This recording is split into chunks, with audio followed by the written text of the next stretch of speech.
1975 anigu waxaan ahaa arday yar oo dhalinyarada ardayda ka mid ah oo Soomaaliya jooga ku jira ololaha farbarida Soomaaliya reer miyiga magaalada Jowhar baa joogay markaas waxaa dhacday kacaankii wadanka ka jiray ee cirka markaa maraya oo aan cidi ka hortagi karin in uu soo saaray qaanuun lagu tilmaamay xeerka qoyska arrintiisuna ama gundhigiisuna ay ahayd wax la yiraahdo rag iyo dumar baa dhaxalka kala leh ama kala duwan ma jiraan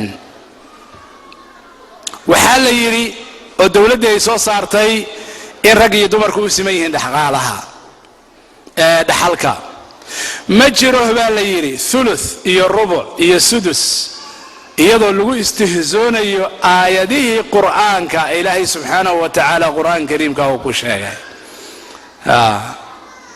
يوصيكم الله في أولادكم للذكر مثل حظ الأنثيين فإن كن نساء فوق 2 فلهن ثلث ما ترك وإن كانت واحدة فلها النصف ولأبويه لكل واحد منهما السدس إن كان له ولد فإن لم يكن له ولد وورثه أبواه فلأمه السدس فلأمه الثلث فإن كان له إخوة فلأمه السدس من بعد وصية يوصي بها أو دين بوحى ليري مجره لا ثلث ولا سدس ولا ربع ولا جني مجرته علماء كعضي او waxay tiri arrinkaas waa munkar cid hadli karta ummadda Soomaaliyeed waagaas kuma jirin cid badan oo hadli karta oo afka kala furi karta oo oran karta waxaas waa dulmi ma joogin dadka intooda badan ama way isdhiibeen ama xiniyaha laga siibay dad culimaa baa istaagay oo diinta Ilaahay u qiirooday waxay yiraahdeen arrinkaasu sax ma aha waa dulmi haddaan projectorka hayo hadda sawiradoodii waan soo saari lahaa laakiin filinkan ay saarneen 10 nin oo ragga ka mid ah ayaa iyagoo Ilaahay u ashtakoonaya tiirka la geeyay waa la dilay yooman waaxidan subax baa la dilay waan xusuustaa cirku waa ooyay dhulku ma ooyin Soomaalidu ma ooyin شعبك الصوماليات واقاس ما اوين ما قلقلا طلابة انت هالليك ظلمك كما سمين بل وحا كدرا ان بضانو كمدي ويداوليين داوشا لو تغي اسكولة بوليسية ميلا يراعضو لان يراعضو يريري ما يقانانا مقدشو قوني tiirka meel la yiraahdo dadka la geyn jiray halkaas lagu dilay 10 culimada ah subax Soomaaliyu ma galgalan iyaguna way Ilaahay bay u ashtakoonayeen dulmiga lagu asiibay fi hudu iyadoo la aamusan yahay bay tageen wala tahsabanna allaha ghafilan amma ya'malu adh-dhalimun Ilaahay wuxuu yiri ha umalayn inuu Ilaahay ghafil ka yahay waxa dulmiga la sameeyo Ilaahay ghafil kama ahayn waayahay waa soo socotay ka soco inagii baa haddana isdulminay dawladii jirtay dadkeedii bay ku hoos noqotay mar gobolkan baabi mar kan baabi mar kan ceelasha ka duug mar kan jil dil dulmi badana dhacay magaalooyina la dumiyay dhul la dumiyay adduuna la dumiyay maxaa ka sii dhashay tanaazuc iyo kala tag baa dulmigi ka dhashay tafarruq وأسبابها كان حروبتا إيا دقالدا ظلمي مركو بطاي وحاد عاي التنازع أسبابه كمتاهاي كلا تق إيا قار كلا إني قالدا أفكذان حقودا إتوبيا إن لتقو إتوبيا إن لتقو الله سو كالميستمان تم بلابان تاريخ ديان بين لغا الشيقين كن إيا السقال بقول إيا تضباطن إيا السديدي أيي بلابتي دقال كي إتوبيا صوماليا كدب بي بلابتي تاريخ وقرنتها هي واتالا كل سقال بقولي سقاشن كي ما بلعبان يكوي سقاشن يسددي سقاشن يلبودي يكون لحدي ما بلعبان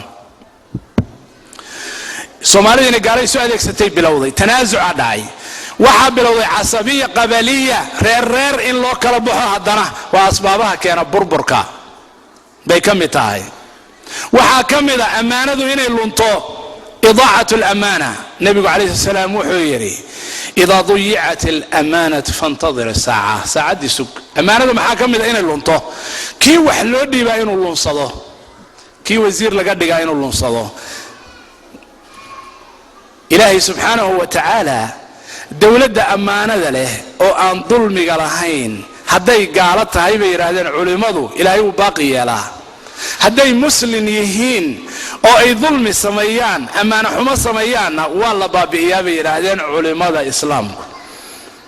nacam, dowlado gaalaha baa taagan. ila dadku isweydiinayaan, oo maxaa dhacay? dowlado gaalaah baa dhisane. maxaa dhacay gaalnimada? ilaahay subxaanahu wa tacaala gaalnimo keliya kuma halaago magaalooyinka iyo waddamada. wamaa kaana rabbuka liyuhlika alquraa bidulmin waahluha muslixuun. ilaahay wuxuu leeyahay, ilaahay gaalnimo keliya uma halaago magaalooyinka haddii dadkeedu ay yihiin dad cadaalad falaya. waa gaalo, hadday cadaalad falayaan way jiraysaa dowladoodu. adiga muslimkaa dulmi baad samaysay sow maaha, ma jirayso dowladdaadu. taasuna waa arrin jirta.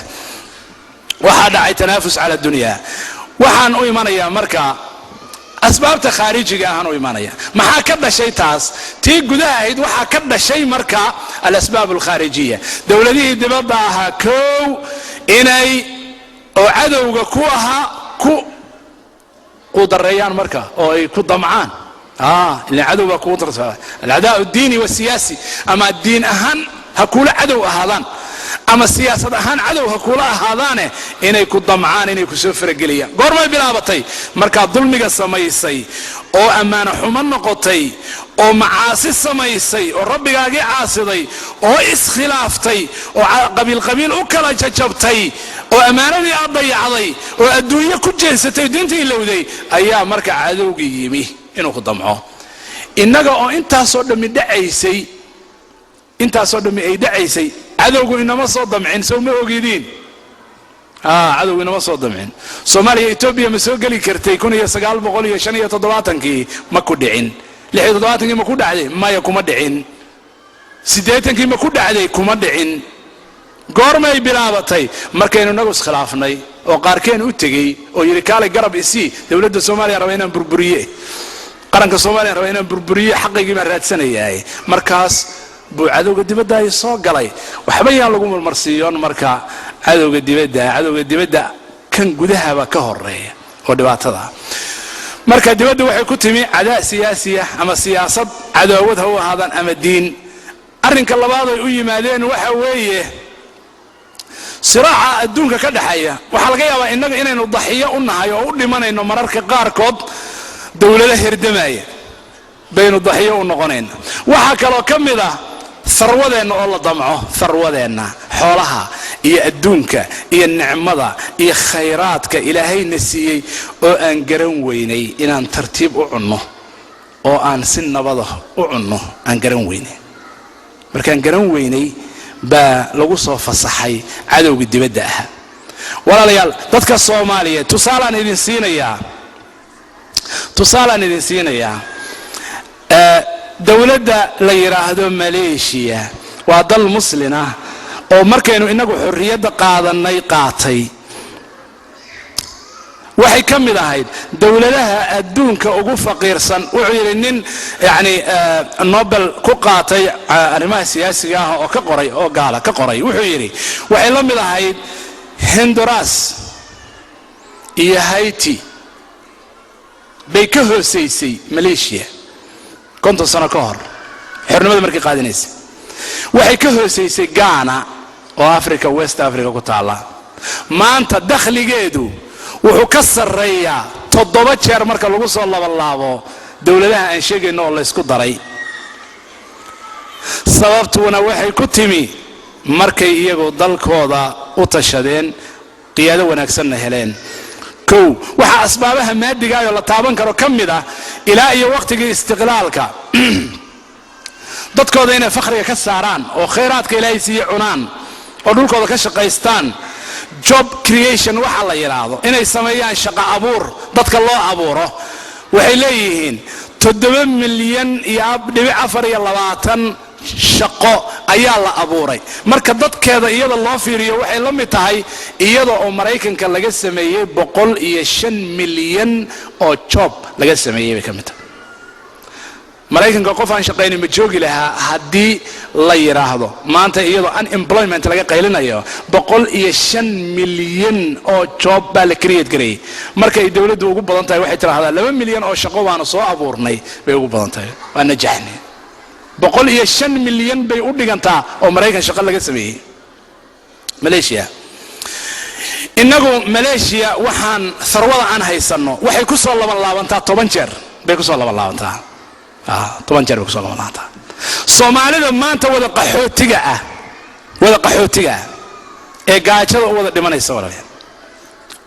badeena kaliya xeebta ugu dheer Afrika 3300 oo kiiloomitir waa xeebta Afrika ugu dheer.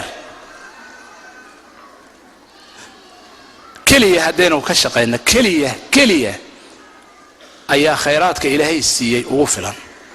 dhulkana looma baahna, beerna looma baahna, oo waa reserve, xoolahana waa reserve.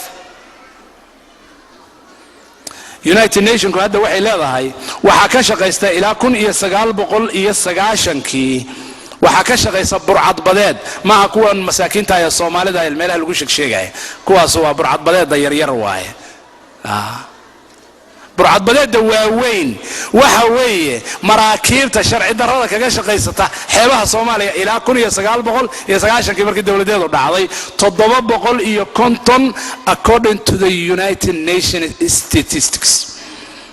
maaha anigu ma keenin United Nations kale 800 oo markab baa sharci darro kaga shaqeysta 20 sano Soomaaliya xeebaheeda oo ka qaata kalluunka ka gurta iyo shrimpiska iyo maxaan ku sheegay khayraad ku jira. Yurub kaliya waxa lagu qiyaasay 300 milyan oo euro barrier inay ka qaadato kaligeed. maaha Japan, maaha Korea, maaha Thailand, maaha Brazil, maaha wadamada kale iska dhaaf.